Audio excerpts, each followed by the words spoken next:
गणतंत्र महापर्व में समस्ते भाग ना उचित एवं आमर संवैधानिक अधिकार को आम सब्यस्त करने दरकार जहाँ आज महा आनंद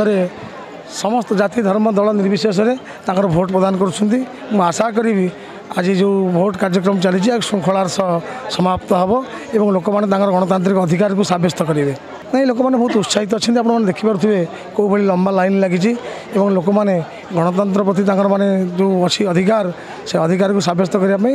दृढ़ भाव में शपथ नहीं आसिक भोट भोट प्रदान कर 7टार आरंभ होता अवश्य मेसीन खराब होता परवर्ती समय सजड़ा ही पुणी थे भोट कार्यक्रम चल रही है नवेदन रोटा परिवर्तन स्वर चली लोक परिवर्तन निश्चित करेंगे और कटक सदर निर्वाचन मंडली में आम विधायक भाव में विजय लाभ करूँ।